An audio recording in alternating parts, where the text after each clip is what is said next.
อย่าเปรียบตนกับคนอื่นจะคืนขมอย่าเที่ยวชมคนโน้นนี้ดีกว่าฉันก็เพราะทุนบุญสร้างไว้ไม่เท่ากันเหตุดังนั้นต่างกันบ้างช่างปะไรขอถวายความนอบน้อมแด่พระรัตนตรัยมีพระพุทธเจ้าเป็นต้นและขออำนวยพรแด่ท่านผู้ฟังท่านผู้ชมสาธุชนพุทธบริษัททั้งหลายวันนี้รายการพระไตรปิฎกลอยฟ้าก็ลอยมาจากวัดพระธาตุดอยสุเทพราชวรวิหารอำเภอเมืองจังหวัดเชียงใหม่ผ่านทางเฟซบุ๊กไลฟ์สวัยเทพบุญล่วงหน้ามา1 วัน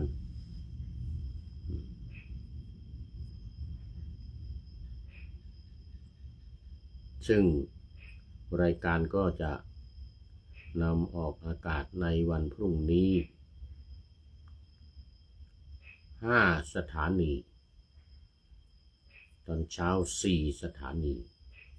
8 ถึง 9 นาฬิกาคือสถานีวิทยุสสว.วัดฝายหินตำบลสุเทพอำเภอเมืองจังหวัดเชียงใหม่มีพระครูสมุวิสุวัตรวรกิจโยเจ้าอาวาสวัดฝายหินเป็นผู้อำนวยการ2 สถานีวิทยุคลื่นสีขาวเพื่อชาวประชาวัดปากทางเจริญอำเภอดอยหล่อจังหวัดเชียงใหม่มีท่านพระครูอภิวัฒนวิกรมเจ้าอาวาสวัดปากทางเจริญรองเจ้าคณะอำเภอดอยหล่อจังหวัดเชียงใหม่เป็นผู้อำนวยการ3 สถานีวิทยุชุมชนคณะสงฆ์อำเภอฝางวัดอุดมหรือว่าพระพุทธบาทอุดมมีพระเดชพระคุณหลวงพ่อพระครูสุจิตตานุรักษ์หลวงพ่อเจ้าคณะอำเภอฝางจังหวัดเชียงใหม่เป็นผู้อำนวยการและ4 สถานีวิทยุมจร.วิทยาลัยสงฆ์นครลำปางมีอาจารย์จีรศักดิ์ปันรำเป็นผู้อำนวยการ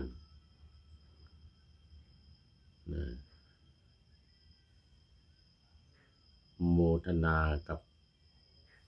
ท่านผู้อำนวยการทุกรูปทุกคนสถานีที่5ออกอากาศเวลา5 ทุ่มถึงเที่ยงคืนก็คือสถานีวิทยุพระพุทธศาสนาแห่งชาติและจริยธรรมวัดพระธาตุดอยสุเทพระบบ FM 96 เมกะเฮิรตซ์มีพ่อครูวันลบนามวงพรหมเป็นผู้อำนวยการอาจารย์พระมหาประสิทธิ์ปัสสาธิโกเป็นหัวหน้าสถานีและอาตมภาพพระครูปริยัติยานุศาสตร์เป็นผู้บรรยายเป็นประจำทุกคืน เนี่ยมันจะดึกเป็นหน่อย5 ทุ่มถึงเที่ยงคืนแต่ก็สำหรับคนนอนดึก เอาแล้วตอนนี้ขอต้อนรับพระเดชพระคุณหลวงพ่อสุทธิสงึมร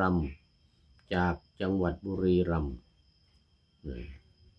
พร้อมด้วยแฮปปี้เบิร์ธเดย์กู๊ดมอร์นิ่งแล้วก็หัวใจใสๆใหญ่ๆเต็มหน้าอกนี่เลยกอดไว้อย่างนี้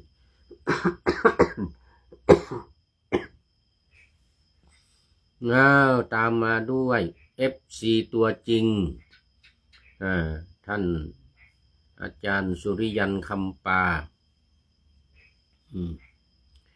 วัดพระธาตุดอยสุเทพเหล่านี้เองเป็น FC ตัวจริงและ FC คนแรกของรายการทุกรายการพระไตรปิฎกลอยฟ้านี่ก็ออกอากาศครั้งแรกที่วัดพระธาตุดอยสุเทพนี่นะ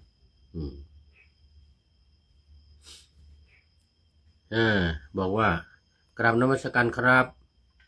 ค่ำคืนนี้เมตตาหลวงพ่อพระธรรมเสนาบดี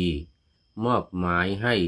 พระครูธรรมธรวัชรินทร์ผจล.วัดพระธาตุดอยสุเทพมาร่วมงานศพแม่ล่าคำมูลอายุ92แม่ล่าคำมูลอายุ92 ปี92 ปีโยมมารดาลุงศักดิ์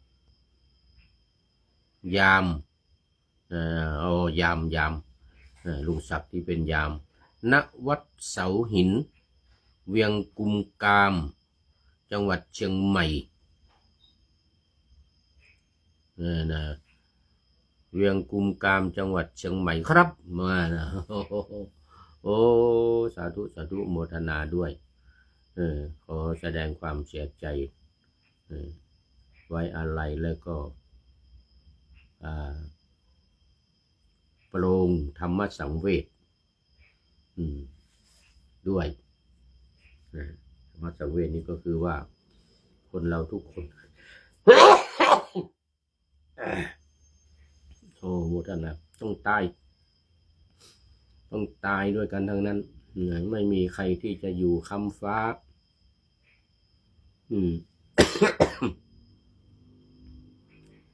ไม่มีใครอยู่ค้ำฟ้าต้องตายด้วยกันหมดนี่มีบทประพันธ์บทหนึ่งนะเดี๋ยวต้องดูก่อนบอกว่าไม่มีใครสามารถที่จะอยู่ค้ำฟ้าเหมือนนะ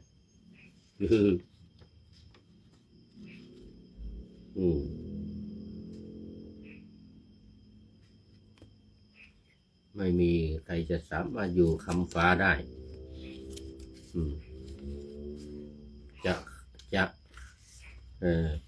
จะอยู่ค้ำฟ้าอย่าหวังเลยว่างั้นนะนี่ก็เป็นคำ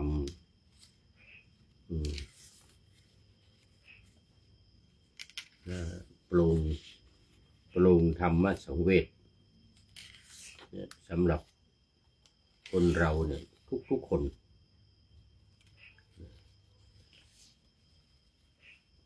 ไม่พ้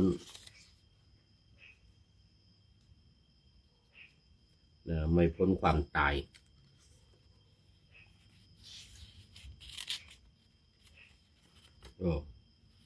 มีไหนเสร็จแล้วหาไม่เจอนะหาไม่เจอไม่เป็นไร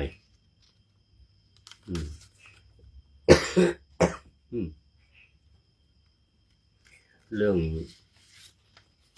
เจ็บป่วยไข้นี่ก็เหมือนกันเนี่ย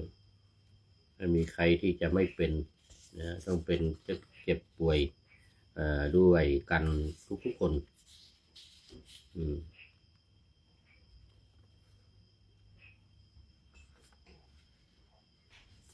เอาไว้ก่อน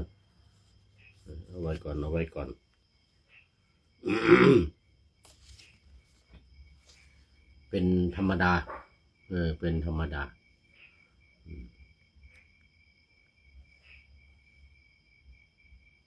แสดงความเสียใจกับลุงศักดิ์ด้วยนะลุงศักดิ์โยมมารดาของลุงศักดิ์วัดเสาหินเวียงกุมกามนู่นนี่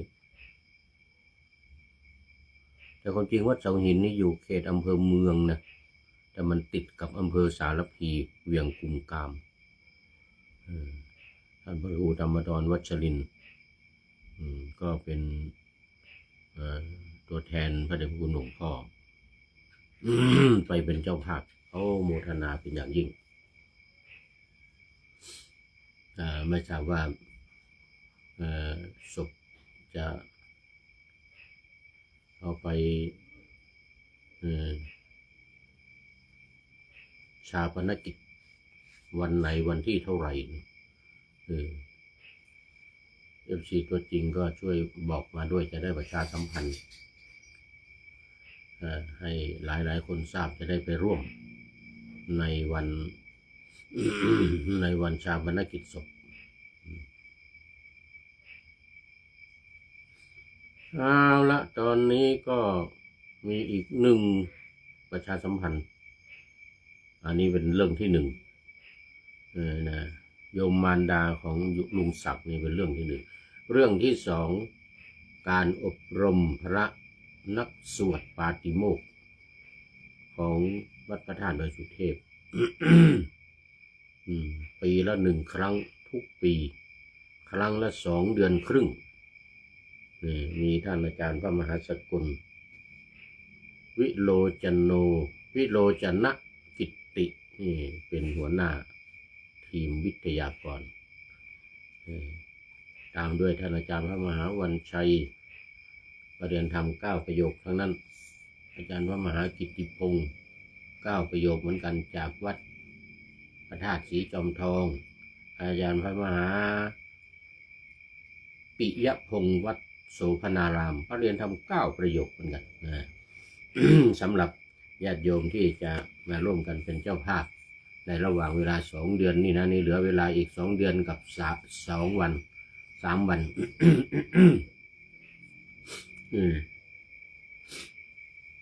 ก็ขอให้ติดต่อมาที่ท่านอาจารย์พระมหาสกลประเรียนธรรม9 ประโยคนี่นะ091-859-9053 091-859-9053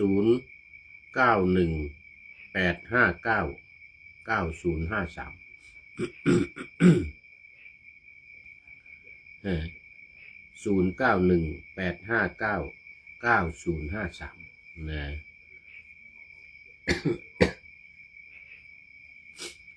สำหรับวันพรุ่งนี้เป็นวันเกิดของท่านอาจารย์สุริยาเป็นเจ้าภาพภัตตาหารเช้าเพลน้ำปันนะรวมทั้งหมด 4,000 บาทโอโมทนากับท่านอาจารย์อย่างอาจารย์สุริยาวัดพระธาตุดอยสุเทพเรานี่เนี่ยฉลองวันเกิดในวันพรุ่งนี้ แล้วก็เห็นว่ามีแถมเพิ่มเติมก็คือไอศครีมนี่ไอติมพรุ่งนี้ได้ฉันไอศครีมแน่นอน ก็ขอบคุณอาจารย์ท่านพระสุริยาเป็นอย่างยิ่งสำหรับญาติโยมที่จะโอนปัจจัยเข้ามาร่วมทำบุญตามเจตนาศรัทธานะก็ที่หมายเลขธนาคาร211286698ธนาคารกสิกรไทยในนามวัดพระธาตุดอยสุเทพ211286698ตามมัธยาศัยโมทนาไว้ล่วงหน้าเป็นอย่างยิ่ง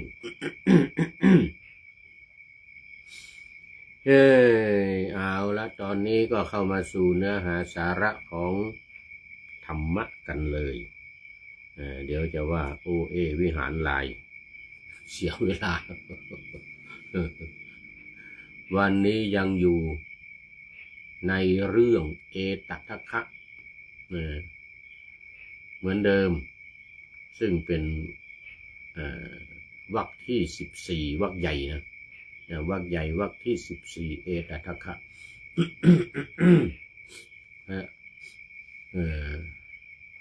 ไตรปิฎกเล่มที่20ไตรปิฎกเล่มที่20มาถึงหมวดย่อยหมวดที่7สัตวรรษ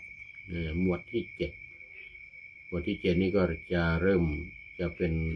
สาวิกาเป็นอุบาสิกาสาวิกา ทั้งเป็นสาวิกา นะหรือทายิกาก็ได้อุบาสิกาก็ได้นะ เริ่มมาแล้วสองนี่เริ่มมาแล้วสองก็คือสุชาดาเนี่ยสุชาดาธิดาของเนี่ย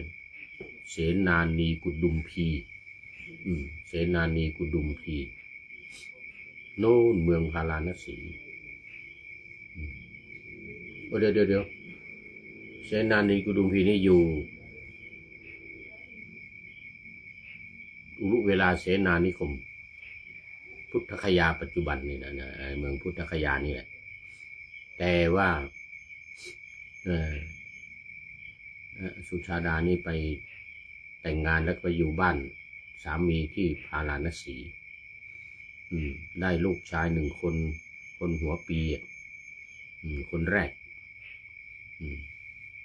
ชื่อว่า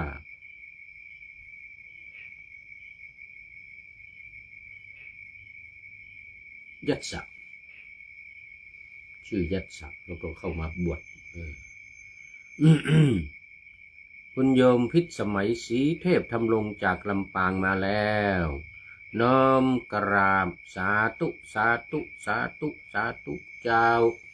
โอ้โมทนาโมทนาเป็นท่านที่2ในวันนี้ซึ่งตอนนี้ก็ยังไม่ดึกเท่าไหร่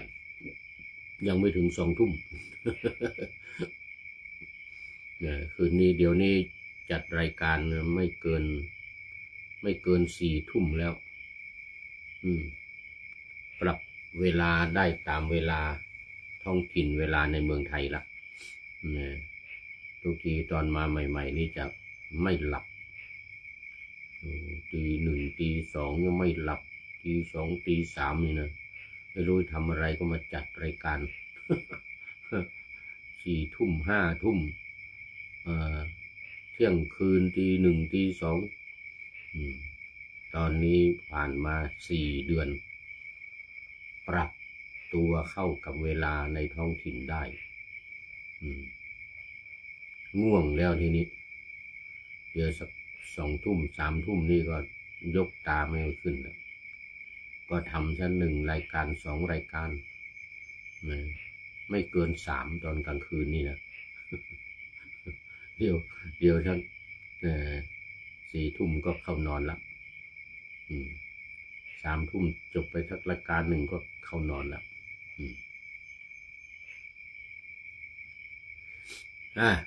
มาเมื่อวานนี้ก็ว่าไป2ก็คือสุชาดาและ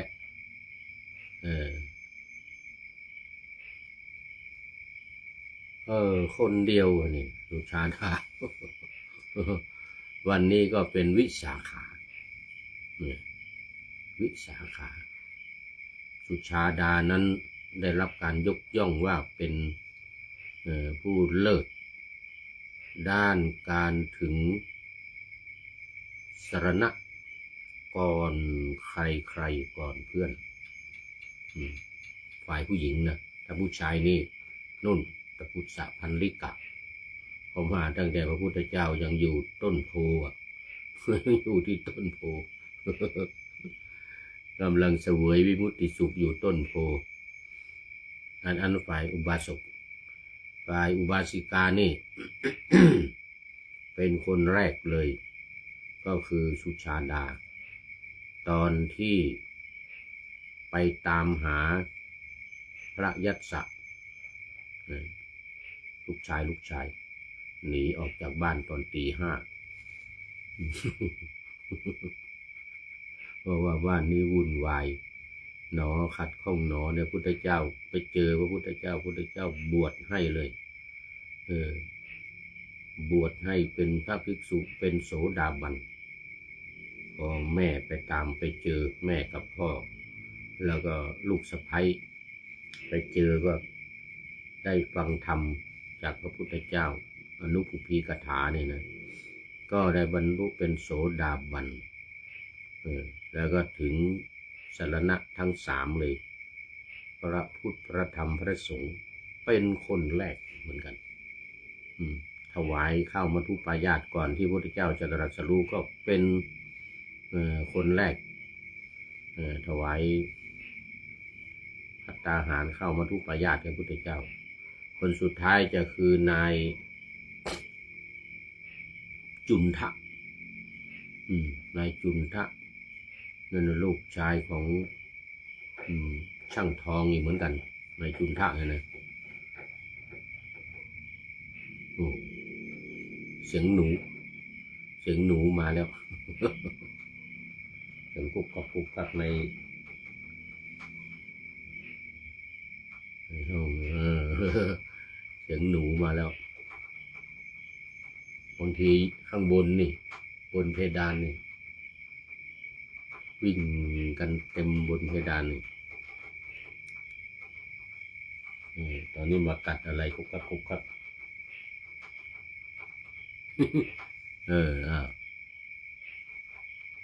นะเอาแล้ววันนี้มาต่อนางวิสาขาแล้วทีนี้วิสาขามหาอุบาสิกานี่คุ้น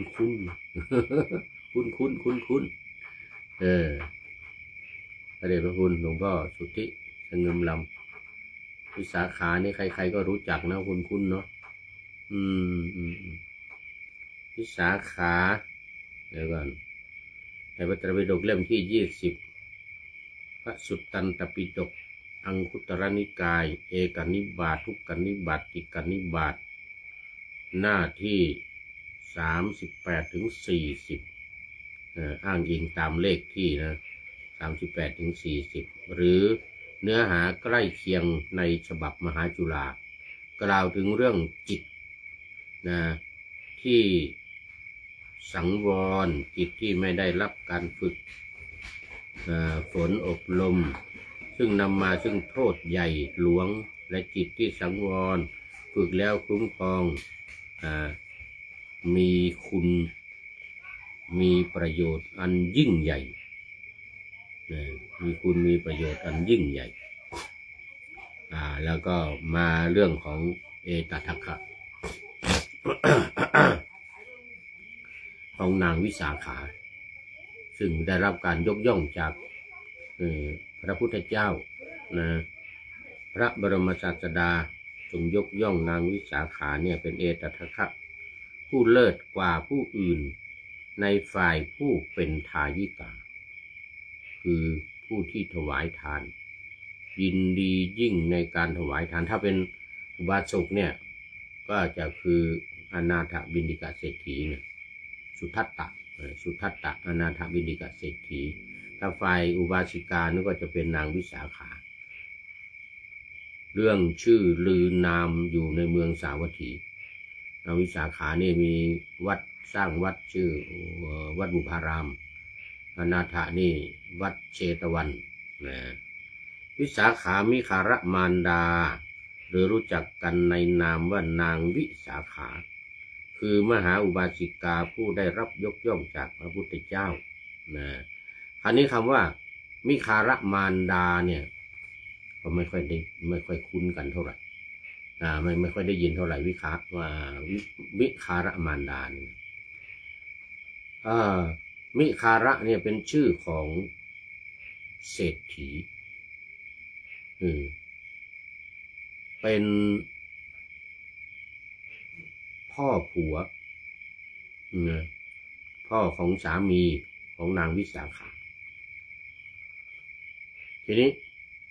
พอนางวิสาขาได้รับชัยชนะแล้วก็ได้นิมนต์พระพุทธเจ้ามาแสดงธรรมมิคาระเศรษฐีเนี่ยได้ฟังธรรมแล้วได้บรรลุเป็นพระโสดาบันยอมรับนับถือ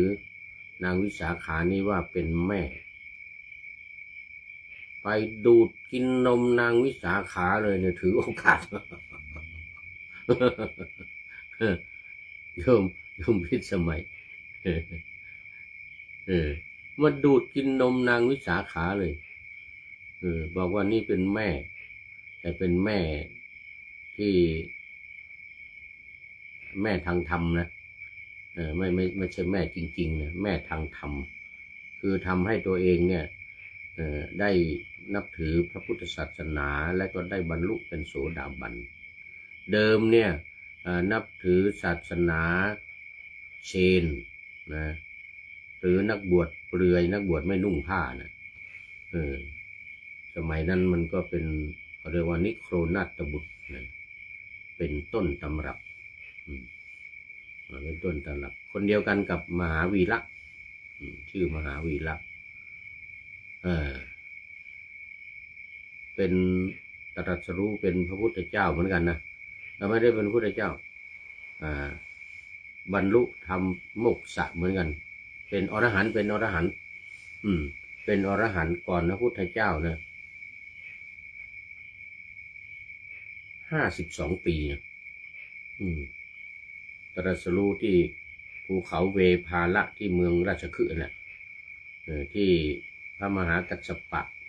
กับพระอรหันต์ทำการสังคายนาครั้งแรกบนถ้ำสัตตบัญนคูหาเนี่ยแต่ว่าไม่ได้บรรลุที่ถ้ำสัตตบัญนะอีกที่หนึ่งเป็นดอยลูกภูเขาลูกเดียวกันเวภาละเหมือนกันแล้วก็อีกที่หนึ่งด้านทิศใต้ของภูเขาเวภาละบรรพตเนี่ยทางด้านเหนือถ้ำสัตบัญทคูหาเนี่ยสัตบัญนคูหาเนี่ยอยู่ทางด้านทิศเหนือแต่ที่มหาวีระบรรลุเป็นพระอรหันต์เนี่ยทางด้านทิศใต้ของภูเขาเยื้องไปบนยอดเขาเดียวกันคนละด้าน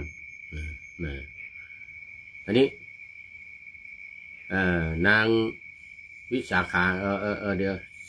พ่อของสามีนางวิสาขาเนี่ยพอแพ้ความในศาลว่าความกันคือนางวิสาขาเนี่ยวางอุบายจะทำยังไงพ่อผัวกำลังนั่งรับประทานอาหารอยู่ที่หัวบันไดที่หน้าบ้านนั่นนะ จะนั่งหันหลังให้กับทางประตูบ้านนะ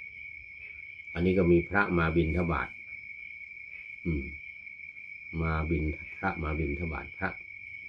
ชาวพุทธเรานี่นะพอมาถึงก็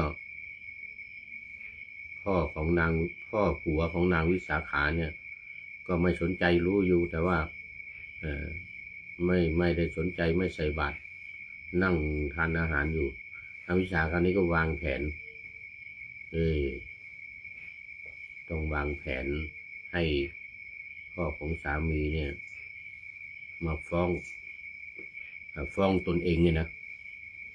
ฟ้องตนเองก็เลยหาเรื่องว่าด่าไม่ใช่เป็นการด่าก็เป็นการว่ามันก็คือด่าเนี่ยแหละบอกพระแกล้งเดินเลี่ยงไปเพราะหัวนั่งอยู่นี่หันหลังให้ประตูบ้านใช่ไหมหันหลังให้พระที่มาบิณฑบาตเดินอ้อมไปตรงนี้ไปถึงก็บอกพระให้ได้ยินให้พ่อผัวได้ยินบอกว่านิมนต์ไปข้างหน้าเถิดเจ้าข้าเหมือนกันนะที่บ้านนี้พ่อผัวของฉันกำลังกินของเก่าเหมือนกัน สมัยนั้นของเก่านี่เขาจะหมายถึงอุจจาระนะเขาหมายถึงอุจจาระนะของเก่าเลยไปเที่ยวว่าไม่ได้นะแต่นางวิสาขาวางแผนให้พ่อเนี่ยโกรธให้พ่อได้ยินพระแล้วก็เดินไปข้างหน้านิมนต์ไปข้างหน้าเลยไม่นี่ตอนนี้พ่อผัวของดิฉันกำลังกินของเก่าอยู่นั่น ได้ยินก็โกรธจัดเลยมาว่ากินของเก่าได้ยังไงมาว่าเรากินขี้ได้ยังไงฟ้องศาลนางวิสาขาชนะความ มีทนายความมาด้วย8 คนเลยพอขึ้นว่าความก็นางวิสาขาไม่ได้หมายถึงกินขี้ไม่ได้หมายถึงกินอุจจาระอย่างนั้นเลยแต่ความหมายของนางวิสาขานี้ก็คือกินบุญเก่าของเก่านี่หมายถึงบุญเก่าเนี่ยที่ทุกวันเนี่ยที่เป็นเศรษฐีเนี่ยมีเงินมีทองเนี่ยเพราะบุญเก่าได้ทำไว้ในปางก่อนชาติก่อนพบก่อนนู้นมาชาตินี้ก็จึงมีเงินมีทองร่ำรวยเป็นเศรษฐีคือลักษณะว่าการทำบุญเนี่ยนะคนที่ทำบุญให้ทานก็เกิดมาในชาตินี้ก็เป็นผู้ที่ได้กินบุญเก่าที่ได้ทำไว้จึงได้เป็นคนร่ำรวยเป็นเศรษฐีมหาเศรษฐีนี่นะนางวิสาขาชนะผมจริงเรื่องนี้เล่าไปหลายครั้งนะเรื่องนี้เล่าไปหลายครั้งแต่ว่าไม่ได้เล่าในรายการนี้ไม่ได้เล่าในรายการพระไตรปิฎกลอยฟ้านี้แต่ว่าเล่าในรายการธรรมบทรายการธรรมทัศน์เล่าในรายการธรรมทัศน์เฉพาะเรื่องนางวิสาขาเนี่ยเล่าอยู่เป็นก็จะ15 วันนะกว่า15 วันนะเล่าตั้งแต่ต้นนะจนถึงสุดท้ายนะใช้เวลาประมาณ16-17 วันนะต่อกันนะนั่นรายการธรรมทัศน์นะหนูนี่มารายการธรรมทัศน์เรื่องนี้มันอยู่ในธรรมบทพุทธกานิกายนะพุทธกานิกายธรรมบทแต่นี่ที่มาเล่านี่เป็นเกี่ยวกับการให้ทานผู้ถวายทานผู้ถวายทานแล้วก็ผู้ยินดีในการถวายทานเลิศกว่าอุบาสิกาทั้งหลายเพราะอะไรเพราะว่าพอได้โอกาสได้ชนะแล้วเนี่ยก็ได้ถวายทานนะทีนี้เริ่มจากนั้นมาที่นำมาเล่านี่ก็เพราะว่าได้มีโอกาสถวายทานนิมนต์พระพุทธเจ้ามาเสด็จมาฉันที่บ้านแล้วก็แสดงธรรมให้ฟัง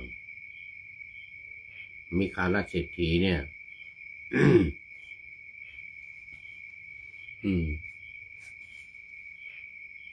หมู่เดียรถีเอาไปไว้ในผ้าม่าน7 ชั้นผ้าม่าน7 ชั้นบังนี่นะไม่ให้ได้ยินคือเจตนาไม่ให้ได้ยินเสียงพระพุทธเจ้าจะไม่ได้ฟังธรรมและจะได้ไม่เปลี่ยนศาสนาใช่ไหมหมู่เดียรถีทั้งหลายเนี่ยพระที่ไม่ปรงผมเดี๋ยวพระธุระปรงผมแล้วถอนผมแล้วก็ไม่นุ่งผ้าเพราะว่าเศรษฐีนี่ย่อมใช้ศรัทธาทำบุญกับพระที่ไม่นุ่งผ้าเนี่ยก็ไม่ได้ว่างั้นนะจะให้ได้ยินเสียงธรรมของพระพุทธเจ้าไม่ได้ว่างั้นนะปิดเลยทีนี้4นะอะไร7ม่านบังปิด7 ชั้นปรากฏว่าเสียงพระสุรเสียงของพระพุทธเจ้าเนี่ยดังก้องกังวานม่าน7 ชั้นปิดไม่อยู่ม่าน7 ชั้นนี่นะปิดไม่อยู่เศรษฐีได้ยินเสียงอยู่เหมือนกับไอออนโดมของอิสราเอลไม่สามารถกั้นขีปนาวุธของอิหร่านได้เหมือนเดียวกันลักษณะเดียวกันไอออนโดมนี่5 ชั้นเองนะไอออนโดมของอิสราเอลนี่นะ5 ระดับเอาไม่อยู่ เอาไม่อยู่เสียง เสียงไซเรนดังว่อนมาแล้วเมื่อ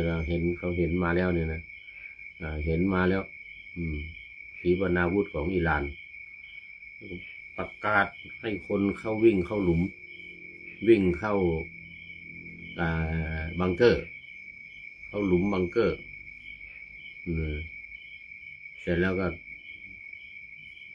กระสุนมาไอ้ขีปนาวุธมาลูกเดียวเนี่ยพอลงมาแล้วมันอยู่บนอากาศนะไอออนโดม5 ระดับนี่นะยังขึ้นไปยังไม่ทันขึ้นไปยิงนะมันแตกออกแล้วก็มีขีปนาวุธลูกเล็กลูกน้อย80 90ก็ไม่รู้บุ้มกระจายออกไอออนโดม5 ชั้นของอิสราเอลกันไม่อยู่มันเยอะมันเยอะมันก็สอยได้นะ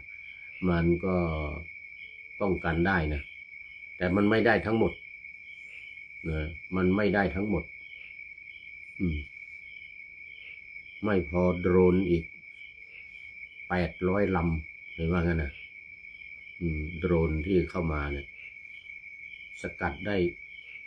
โดรนนี่พันกว่าลำโดรนพีชีพไม่มีคนขับเลยเนี่ยแล้วก็ขีปนาวุธก็ไม่มีคนขับเหมือนกันมันพุ่งมาปล่อยเข้ามาโดรนนี่ก็เก่งนะ5 ชั้นนี่นะป้องกันไว้ได้800 ลำในครั้งที่ทุกทีจะเป็นครั้งที่2นะครั้งที่1และครั้งที่2แล้ว800 ลำแล้วก็เหลือตกลงมา200 กว่า300 ลำตกเข้ามาในประเทศขนาดระยะทางไกลนะ 2,000 กิโลเมตรนะจากอิหร่านมาอิสราเอลเนี่ย 2,000 กิโลเมตรโอ้โหมันยังทะลุทะลวงเข้ามาได้ถึง200 กว่าลูกโดรนเนี่ยนะโดรน200 กว่าลูกแล้วขีปนาวุธอีก 3 ลูก แตกข้างบนหมดขีปนาวุธไม่ได้ลงมาทั้งหมดมันแตกข้างบนกระจายนี่ลูกละ80เนี่ย38 24ก็24 หัวไอออนโดมไอออนอะไรโดมไอออนโดมนะม่านเหล็กนะม่านเหล็กของอิสราเอลเนี่ย5 ชั้นนะ5 ชั้นเอาไม่อยู่นี่อันนี้เปรียบเทียบกับม่าน7 ชั้นของเศรษฐีนะของเดียรถีนะที่เอามาบังไม่ให้เศรษฐีได้ยินนะปรากฏว่าพระพุทธเจ้าเสียงก้องกังวานเลยสิอยู่ในม่าน7 ชั้นยังได้ยินน่ะได้ยินพระองค์แสดงธรรมบรรลุเป็นโสดาบันผ่านม่าน7 ชั้นบรรลุเป็นโสดาบันคราวนี้ก็เปิดม่านเข้าไปทีนี้เนี่ยคลานไปเปิดม่านไปทีละชั้นชั้นที่ 7โผล่ต่อหน้าพระพุทธเจ้าต่อหน้าพระพักของพระพุทธเจ้าใครออกจากม่านมาเหมือนกันนะถามนางวิสาขานะพระพุทธเจ้าถามนะนางวิสาขาบอกอันนี้พ่อผัวของหม่อมฉันเองเหมือนกันทำไมไปอยู่ในม่านอย่างนั้นน่ะเดียรถีเขามาบังไม่ให้ได้ยินเสียงพระพุทธองค์เหมือนกันนะไม่ให้ได้ยินเสียงเทศของพระพุทธองค์เหมือนกันนะนี่แล้วออกมานี่เป็นยังไงเนี่ยแสดงว่าได้ยินเนี่ยนะ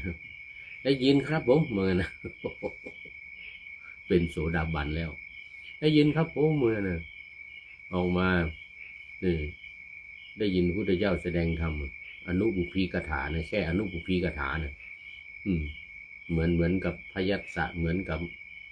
สุชาดาแม่ของพยัสสารได้ยินแค่อนุพีกถานะธรรมะอย่างอื่นยังไม่ได้แสดงเลย เป็นโสดาบันเป็นโสดาบันเสร็จแล้วก็ทะลุออกม่าน7 ชั้นเลยทะลุออกจากม่าน7 ชั้นมาเลยโอ้โหนี่เห็นไหมเสียงพระสุรเสียงของพระพุทธเจ้านี่มันเป็นเสียงดังเหมือนนกกาละเวกเสียงเหมือนนกกาละเวกโอ้โหเสียงดังก้องกังวานไปหมดอย่าว่าแต่ม่าน7 ชั้นเลยเอาภูเขามากั้น1 ลูกก็ได้ยินอยู่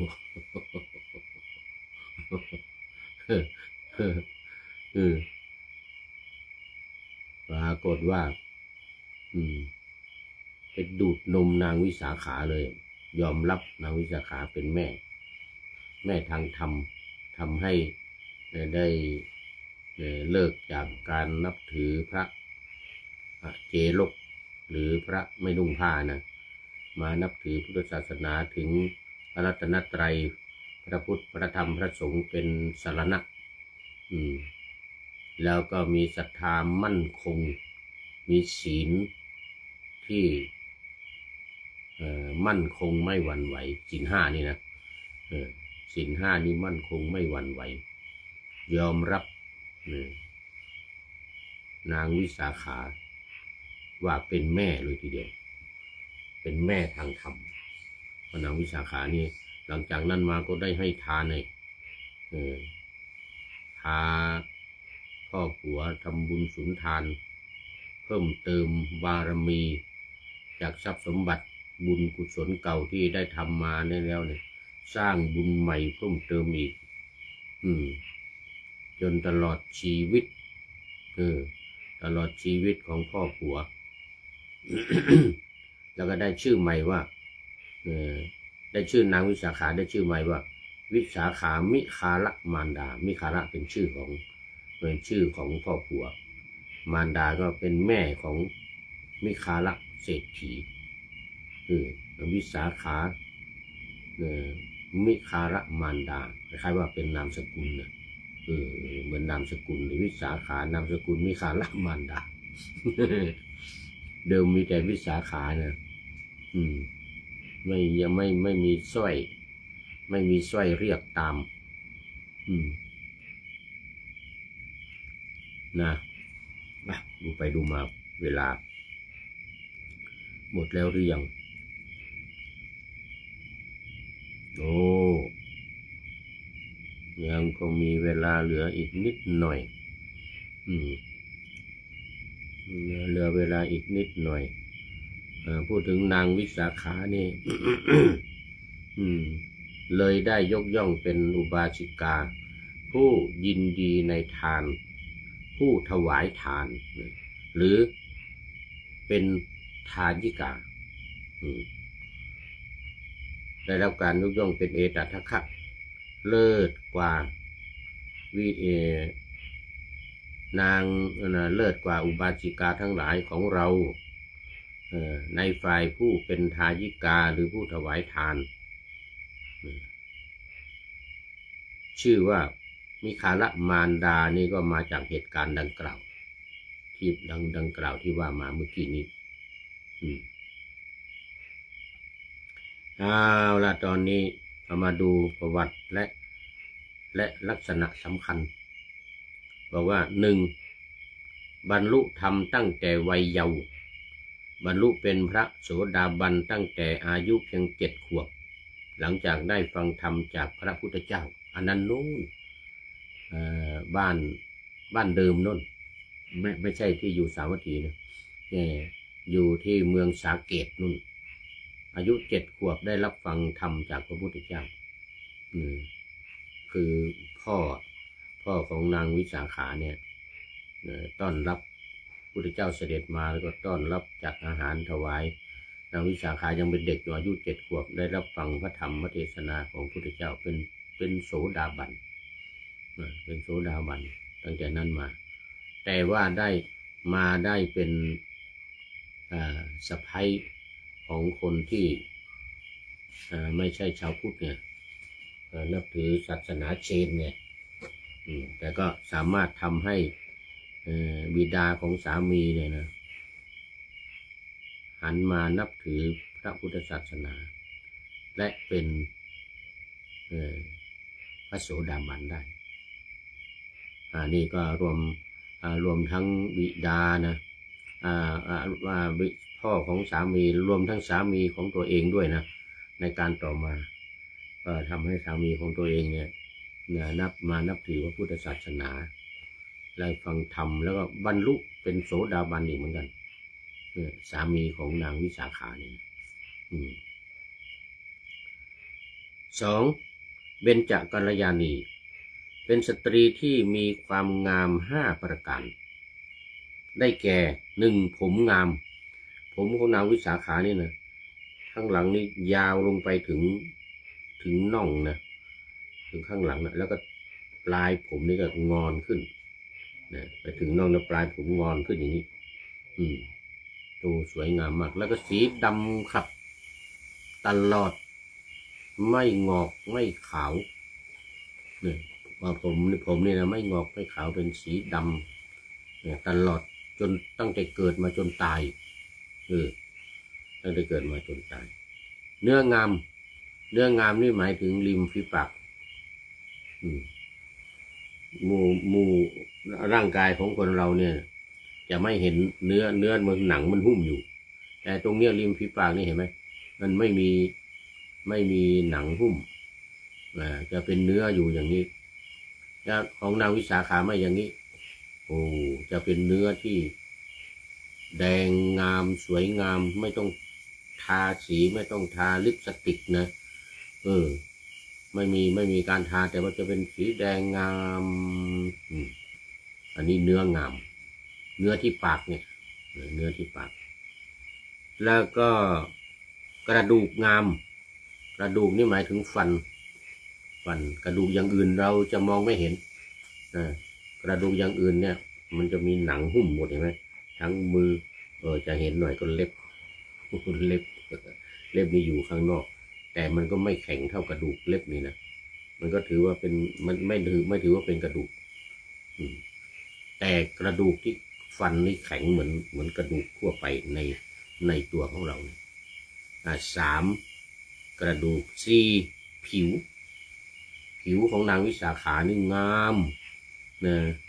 ผิวงามนี่ผิวยังไงผิวสีดำนี่ไม่ได้หมายถึงดำเหมือนนิโกรนะไม่ได้หมายถึงดำแบบสนิทอย่างนี้นะไม่ได้หมายถึงดำอย่างนี้แต่ว่าเป็นผิวดำแบบสีลูกพุทราดิบทางภาคเหนือเราเรียกว่าสีบัตตันดิบเรียกอีกอย่างหนึ่งว่าสีตุ๊เจ้าให้พระเห็นนี่ลุ่มหลงไหลอยากจะได้เลยร้องไห้เลยพระนี่ร้องไห้เลยสีตุ๊เจ้าให้เขาเรียกว่านีละนี่ตามปกติเราแปลว่าสีเขียวนะแต่ในภาษาบาลีเนี่ยเขาจะหมายถึงสีดำนินก็นีละนี่แหละเป็นสีบัตตันดิบสีเขียวว่างั้นนะสีเขียวเข้มแล้วก็5สุดท้าย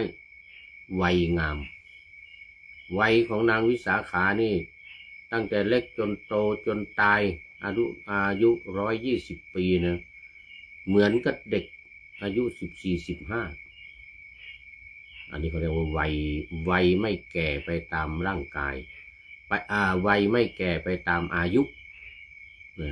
ถึงจะอายุมาก120นะเวลาเดินกับหลานเหลนเนี่ยไม่มีใครรู้ว่านางนี่คุณนางวิสาขาหน้าตานี่สาวสวยเหมือนลูกหลานเนี่ย